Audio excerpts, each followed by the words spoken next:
चलिए power politics में बात करते हैं यूपी की सियासत की, जहां पर एक बार फिर से रथ दौड़ने की तैयारी में है। समाजवादी पार्टी ने विधानसभा चुनाव 2027 के लिए अपने सबसे बड़े जनसंपर्क अभियान का खाका तैयार कर लिया है। पार्टी अध्यक्ष अखिलेश यादव प्रदेश व्यापी पीडीए रथ यात्रा शुरू करने वाले हैं। इस यात्रा के जरिए एसपी हर जिले तक पहुंचकर कार्यकर्ताओं में जोश भरने और सरकार के खिलाफ माहौल बनाने का काम करेगी। अब सवाल यह है कि पीडीए रथ यात्रा का एजेंडा क्या होगा। तो कानून व्यवस्था, बेरोजगारी, महंगाई, किसानों के मुद्दे, दलित पिछड़ों के अधिकार, पंचायत चुनाव, वोटर लिस्ट और वोटों की सुरक्षा, राम मंदिर चढ़ावा विवाद, तो इस रथ यात्रा का यह एजेंडा रहने वाला है। इन मुद्दों पर घेरने वाले हैं अखिलेश यादव बीजेपी की सरकार को। समाजवादी पार्टी का दावा है कि यह यात्रा जनता के मुद्दों को सड़क से सदन तक पहुंचाने का अभियान होगी।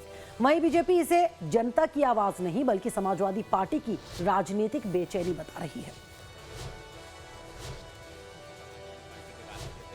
अखिलेश यादव जी वो जल्द ही रथ यात्रा पे निकलेंगे, उत्तर प्रदेश की जनता के बीच में जाएंगे, 403 विधानसभाओं को जोड़ने का काम करेंगे, जनता के बीच में समाजवादी पार्टी का संदेश देने का काम करेंगे, पिछड़े, दलित, अल्पसंख्यक, गरीब, किसान, मजदूर के बीच में जाके इस सरकार ने जिस तरह से अन्याय किया है, जिस तरह से आरक्षण के हक को खाया है, जिस तरह से लोगों को परेशान करने का काम किया है, नौजवानों को, किसानों को परेशान करने का काम किया है, महंगाई बढ़ाने का काम किया है, ऐसी सरकार के खिलाफ आदरणीय अखिलेश यादव जी वो जनता के बीच में जाके भारतीय जनता पार्टी को 2027 में हराने का काम करेंगे। चलिए, कम से कम समाजवादी पार्टी एसी और पीसी से निकलकर सीसी पर जाने वाली है। तो सीसी की सड़कों पर जाना चाहते हैं तो लगता है कि अब चुनाव धीरे धीरे नज़दीक आ गया है। कुछ दल ऐसे हैं उत्तर प्रदेश में जो जब चुनाव आता है तब उनकी सांसें धड़कने बढ़ जाती हैं और श्रीमान अखिलेश यादव जी और समाजवादी पार्टी की धड़कन जैसे जैसे चुनाव नज़दीक आ रहा है बढ़ रहे हैं। तो दिलचस्प बात यह है कि एक तरफ बीजेपी संगठन के बूथ स्तर तक अपने अभियान को मजबूत करने में जुटी है, तो दूसरी तरफ समाजवादी पार्टी पीडीए के सामाजिक समीकरण और जनसंपर्क के सहारे चुनावी जमीन मजबूत करने की कोशिश कर रही है। समाजवादी पार्टी के राष्ट्रीय अध्यक्ष पूर्व मुख्यमंत्री अखिलेश यादव रथ यात्रा निकालने वाले हैं। बहुत ही जल्द वह पश्चिमी उत्तर प्रदेश से एक रथ यात्रा शुरू करेंगे और समाजवादी पार्टी की 2027 के विधानसभा चुनाव में सरकार बनाने का आह्वान लोगों से करते हुए नजर आएंगे। पार्टी की रणनीति और कोशिश है कि सरकार की जन विरोधी नीतियों को लेकर जनता के बीच जाएं, कार्यकर्ताओं में उत्साह भरने का काम करें और इसको लेकर पार्टी ने अखिलेश यादव की रथ यात्राओं का पूरा कार्यक्रम और जो उसका पूरी रूपरेखा है उसे बनाने के काम को अंतिम रूप दिया है। आने वाले कुछ दिनों में सपा सुप्रीमो अखिलेश यादव रथ पर सवार होकर पश्चिमी उत्तर प्रदेश से पूरे उत्तर प्रदेश को मथने का काम करेंगे। वहीं दूसरी तरफ रामपुर में समाजवादी पार्टी के वरिष्ठ नेता आजम खान के ड्रीम प्रोजेक्ट पर संकट और गहरा गया है। सैकड़ों एकड़ जमीन पर खड़ी जौहर यूनिवर्सिटी पर अवैध तरीके से जमीन अधिग्रहण, कानूनी मामलों और प्रशासनिक कार्रवाई को लेकर कई गंभीर आरोप लगे। आखिर क्यों जौहर यूनिवर्सिटी पर बुलडोजर की कार्रवाई होने जा रही है? 40 भवनों में सिर्फ 2 का नक्शा मंजूर कराया गया था। 38 इमारतें अवैध रूप से बनाने का आरोप आरडीए ने लगाया है, इसलिए प्रशासन ने अवैध निर्माण इसे घोषित कर दिया है। 15 दिन में खुद निर्माण हटाने का निर्देश दिया गया है और ऐसा ना होने पर बुलडोजर की कार्रवाई होगी।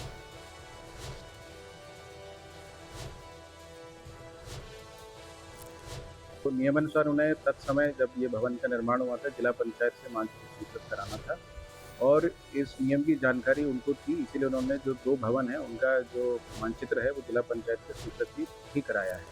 तो इस प्रकार से ये बड़ा स्पष्ट है कि उन्हें नियम की जानकारी भी थी, जिसके तहत उन्होंने 2 भवनों का मानचित्र स्वीकृत भी कराया है, लेकिन शेष जो 38 भवन थे उसका तत्समय जिला पंचायत से उन्होंने स्वीकृति उसकी नहीं कराई। और जब आरडीए ने इस क्षेत्र को टेक ओवर किया है तो ये कानून के अंतर्गत ये व्यवस्था है कि पूर्व में जो भी कार्रवाई की जानी थी अगर वो लंबित है तो अग्रिम कार्रवाई उसको आरडीए के द्वारा की। जिलाधिकारी के मुताबिक जौहर यूनिवर्सिटी का क्षेत्र पहले जिला पंचायत के अधीन था और बाद में रामपुर विकास प्राधिकरण के दायरे में आया। प्रशासन का कहना है कि अगर 2 भवनों का नक्शा जिला पंचायत से पास कराया जा सकता था तो बाकी 38 भवनों का क्यों नहीं कराया गया। इसी आधार पर उत्तर प्रदेश नगर नियोजन और विकास अधिनियम 1973 के तहत ध्वस्तीकरण का आदेश जारी किया गया है। आखिर जौहर यूनिवर्सिटी की असली कहानी है क्या, एसपी के कद्दावर नेता आजम खान ने मौलाना मोहम्मद अली जौहर ट्रस्ट बनाया था। ट्रस्ट में आजम खान समेत उनका परिवार भी सदस्य बना, जिसके बाद साल 2006 में जौहर यूनिवर्सिटी की स्थापना हुई। आजम खान यूनिवर्सिटी के चांसलर बन गए। ये यूनिवर्सिटी करीब 1500 बीघे में बनी है। वहीं खरीदी गई जमीनों पर आज तक केस चल रहा है। किसी विवाद के बीच एक और बड़ा घटनाक्रम सामने आया है। लोक निर्माण विभाग ने यूनिवर्सिटी परिसर के भीतर से गुजरने वाली करीब 3.5 किलोमीटर लंबी सड़क को सार्वजनिक मार्ग घोषित करते हुए बोर्ड लगा दिए हैं। पीडब्ल्यूडी का दावा है कि करीब 17 करोड़ रुपए की लागत से बनी ये सड़क सरकारी है और आम जनता के उपयोग के लिए बनाई गई थी। विभाग का आरोप है कि सालों से इस सड़क पर आम लोगों की आवाजाही सीमित कर दी गई थी। पीडब्ल्यूडी का पैसा, गवर्नमेंट का पैसा इसमें लगा तो पब्लिक के लिए लगा, इसलिए हमने गेट लगाया कि पब्लिक इसे यूज कर सके, क्योंकि ये रास्ता यहाँ से निकल के 0 पॉइंट हमारा जो यहाँ पे वो निकलता है लालपुर के जो डैम है उस वाले रास्ते पे जाके मिलता है। तो ये सड़क जो बनी है तो पब्लिक के लिए बनी है, तो इसलिए हमने इसका बोर्ड लगाया। अभी गेट के बाहर आज बोर्ड लगा है।